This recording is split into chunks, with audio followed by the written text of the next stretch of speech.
another fabulous edition of Leading Ladies TV, the channel to come for inspiration.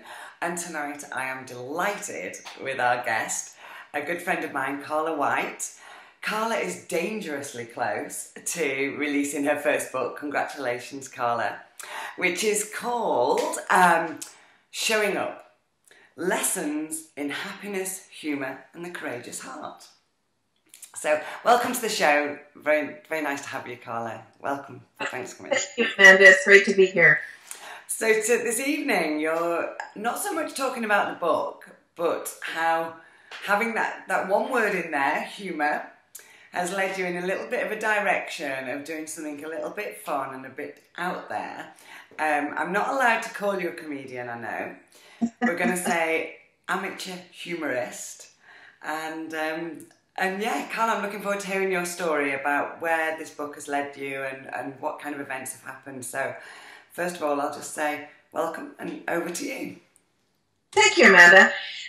It's funny when you say you're not allowed to say comedian. You can say comedian, it's just I haven't owned that part of it yet. I certainly have kind of, I would say, stumbled upon it more so than gone in that direction purposely.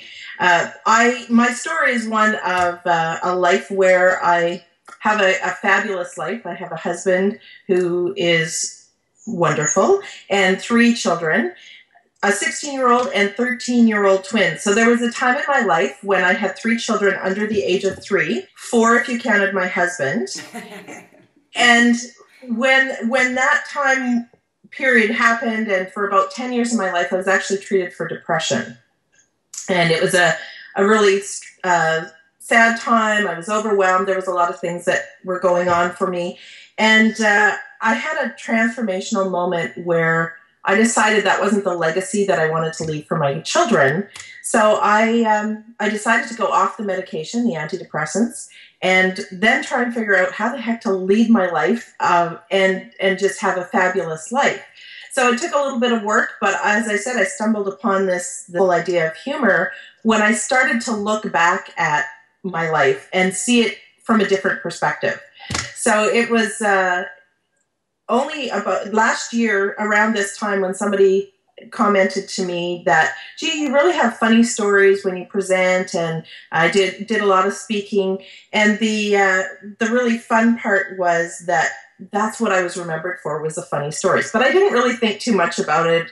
It was getting me jobs as a corporate trainer. But what happened was I was at Train the Trainer with you, and I had this meditation or a vision while I was meditating, and I heard laughter. And I didn't have any idea what it meant. But I came home 2 weeks later, somebody contacted me and invited me to be a part of this project called Stand Up for Mental Health. And I really struggled with it at first because I thought, well, I'm not somebody who's still struggling with depression and anxiety. I felt like I had moved past that. And they really told me that they just wanted me because I was hilarious, which totally fed my diva ego. And so I became a part of this project, and there were 6 volunteers. We were trained by a professional comedian. He worked one-on-one with us and in group interactions. And he taught us how to do stand-up comedy. And then we all got together at a gala event and did our stand-up comedy routines. And it was the most fun. It was just so incredible. And really what he taught us was how to start with the truth. I mean, it's always good to start with the truth, right? But oftentimes the truth is how we perceive it.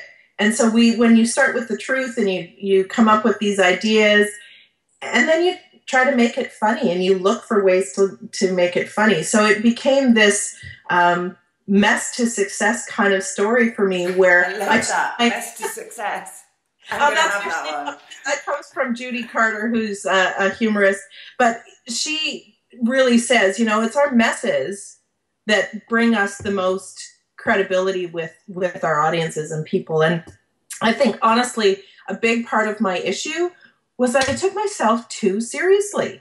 I had all these roles and responsibilities and expectations, and honestly, my inner critic mine was an inner bully. She really I really, really spent a lot of time just bullying myself, and the limiting beliefs, all of those things. I'm a recovering perfectionist now, so I'm still working on that.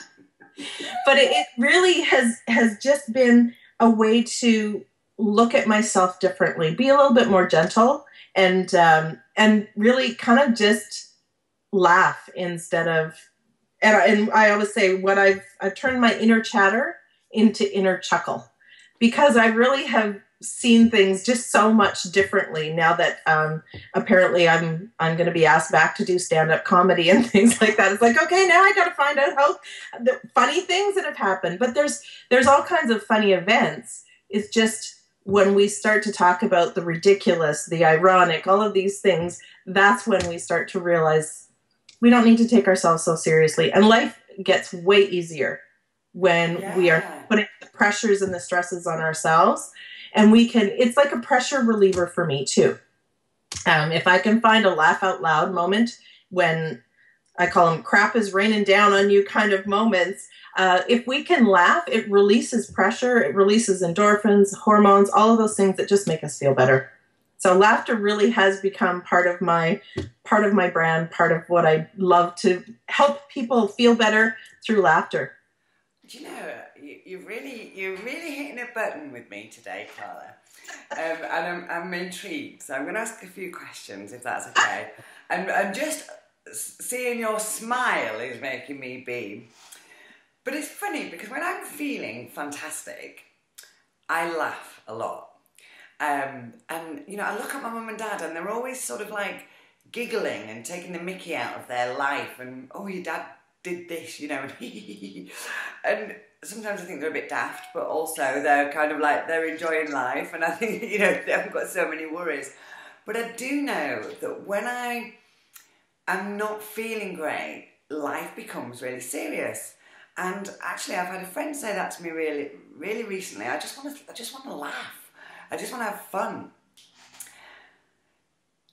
So being somebody that's introduced humour into your life, into your brand, and helping you feel better, how do you get from that serious line of, and that inner bully, to laughing? So a lot of people say to me, well, was it the laughter that helped? And honestly, it wasn't initially, because I had a lot of emotions that I had to work through and process. So there was things that I had to let go. I did a 10-day silent meditation retreat. Oh my God. My dad swore that I would get kicked out after day 3, because I love to talk, as you can tell.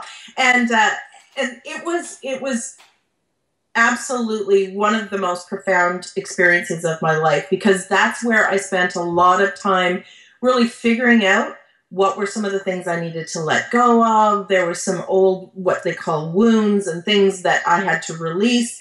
And so I processed a lot of those emotions, which helped me to then get to this place where I did feel better on a more regular basis.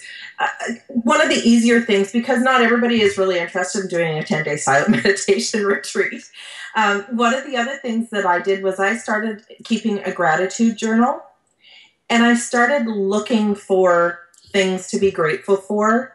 And it really started to bring that process of me seeing things in a different way. And once I started to be more grateful, it just really opened up my eyes. So there was a lot of processing of emotions, some of the icky stuff that while I was going through it, I wasn't able to laugh about it.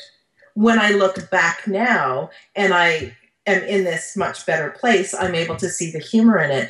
But I also did things like finding things that made me laugh. So I have on my laptop, I have a file of cartoons and funny clips. I don't know, do you have the Carol Burnett show over in... how about Mrs. Brown's Boys? Oh, yes. Okay, so Mrs. Brown's Boys makes me laugh every single time. So I started finding, and one of the things that I recognized when I was really in my depression, I spent a lot of time watching TV. It was one of those mindless things I could kind of disconnect. And I was watching things like crime dramas and kind of stuff that wasn't really happy.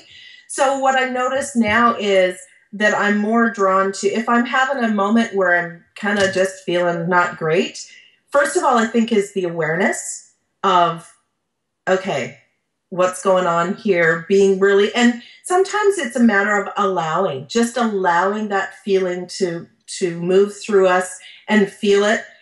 I have movies that I watch when I need a good cry, and I have movies that I watch when I need a good laugh. And so there's some of that is processing those emotions to then be able to start looking for the laugh out loud moments and having kind of that, like a little first aid kit or humor file so that I go to those places when I actually do need a pick-me-up. And watching kids, watching pets. The other big thing for me was surrounding myself with people who made me smile, laugh, and feel good about myself. And it's really that I have a couple people that I know that I can call when I've got things going on, when my inner bully is taking over, I can call my friend Danny and I can say, listen, talk me down from the ledge and help me get through. And so there really is that need to have a safe group of people that make you laugh and can help you see the funny while you're going through it sometimes. Because oftentimes that's when you need it the most and it's the furthest from you. So having those things in place has really helped a lot.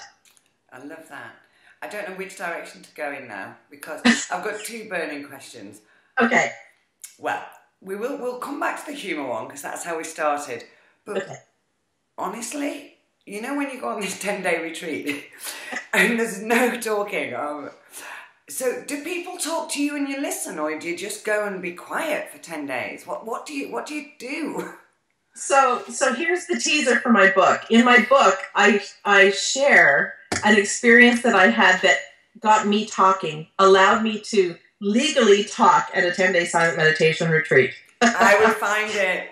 Yes. And it was about day 6 when something absolutely profound happened. And it really, then I did get to talk with the manager. So the rules are that when you go there, you start after dinner, you go down to the meditation hall, and that's kind of the start of it. So there is chanting in the meditation hall. Goenka is it's called Vipassana, Vipassana, and there is no talking, no journal writing, no listening to music, no cell phone. Like they confiscate you willingly hand over your cell phone and your keys, all of that, any access to the outside world. And it's really an opportunity for you to turn in and do this meditation. So there's no eye contact, no physical touch, and you are allowed once per day. You are allowed to sign up on this sheet if you have questions about the technique. You can go to the assistant teacher. You can request like a meeting with the assistant teacher. And I said, I felt a little like it was like an audience with the queen. Like you go down and it's very subdued. The lights are dim and you're going into the meditation hall, which was in a basement. And so go down and I felt like I had to tiptoe and sit down. And almost when you do start to talk, I would whisper when I first started because I felt like it was illegal to talk, but you did have the opportunity with her. Plus there was a female manager who was there to take care of any needs that you had. Like I ran out of toothpaste one day, so I had to request that, I have some toothpaste and things like that. So you're not completely cut off the grid where you don't have access to your personal needs being met. However, for the most part, it is silence. It is no interaction, no eye contact. So there were some funny things that happened, and that's really the backdrop for my book is the 10-day silent meditation retreat and the things that I figured out there, and then also in the year after it as I worked through some of these things. So I think that's kind of where I started to get my funny back, or at least my awareness that I didn't have a lot of things in my life up to that point that I was seeing as I stopped doing things I loved. I'd stopped just, connecting with people that made me laugh and I enjoyed being around. So there was a lot of acknowledgement and awareness in that 10 days that, man, I'm missing out some laughter and fun and just having this amazing life, because I had all of the things in place, husband, family, healthy, you know, all of these wonderful things. And it was like it was going by and I was missing it. So that's a big part of the silent meditation. If somebody is interested in doing it, I mean, it is a profound experience. It's not something that everybody can do. There was people that left. There was a couple people that left on day 3.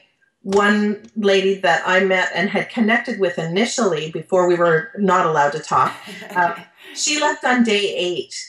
And that had a really big impact on me, and I share how that impacted me in the book. But it was really, really interesting.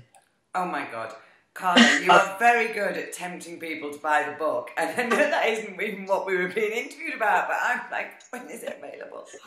I would love to do it. I'd love to do it all in a day. 10 days, you know what I mean? It probably wouldn't work the same, would it?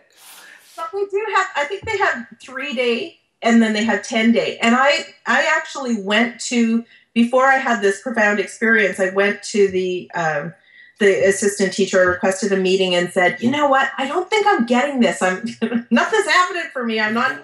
And she just smiled knowingly and nodded and said, they had tested all the lengths of time that you could be. And she said that 7 days was too short and that 10 days was the exact amount of time. So she said, just wait, it will happen. And it did. So yeah, it is very, it's a huge commitment to take a break from your life. And, but they're all over the world.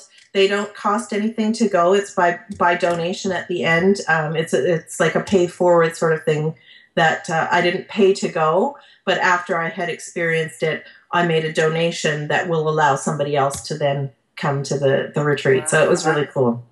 It does sound amazing. I don't know whether I'll have to see. Maybe I'll put it on the vision board. Yeah, put it on the vision board. Yeah. So going back to Humour and your stand-up comedy, because actually I've got so carried away. But just one thing, were you nervous? And how did you gear yourself up for that night of comedy in case of any non-reaction from the audience? So I went in with, and I wasn't nervous. I've been a public speaker from the time I was 10. I feel like that's kind of my home, my place in this world is on stage. I'm a real diva. I love to be on stage. So I wasn't nervous about that. The other thing is that this was an environment where people paid to come to this. It was in support of mental health. The audience was filled. Like, seriously, I sold 13 tickets because I wanted people in the audience that loved me. So I just stocked the audience with people that knew and loved me, and told them, seriously, I don't care if you find it fun, you need to laugh anyway. I made my kids come, I made my husband come. So that's one of the ways. However, I don't think I really got nervous about or worried about people not laughing.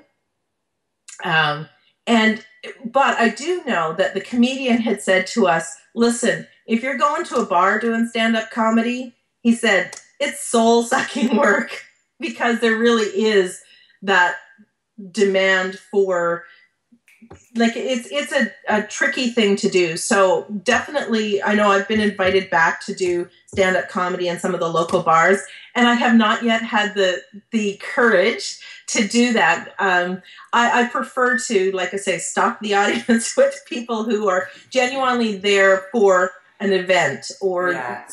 So it is something that a few girlfriends and I are talking about, doing a women's event where it's just stories for women and that sort of thing. And I think those are the kinds of opportunities that I would create to do this, like a one-woman show or a show with a bunch of women and get together, creating the environment where people are there to support you rather than walking into like a stand-up comedy bar and when people are there to drink and drown their sorrows, and it's not necessarily the environment that I would choose. Oh, thank you so much, Carla. I've really enjoyed the interview this evening. I could have gone on forever. I'd have liked to have done a few minutes even of silence, but I don't know when I'll be able to do that. But thank you very much. You've put a smile on our face this evening, and I just know that you'll have inspired some of the audience watching and made them smile tonight. So thank you. Thanks, Amanda.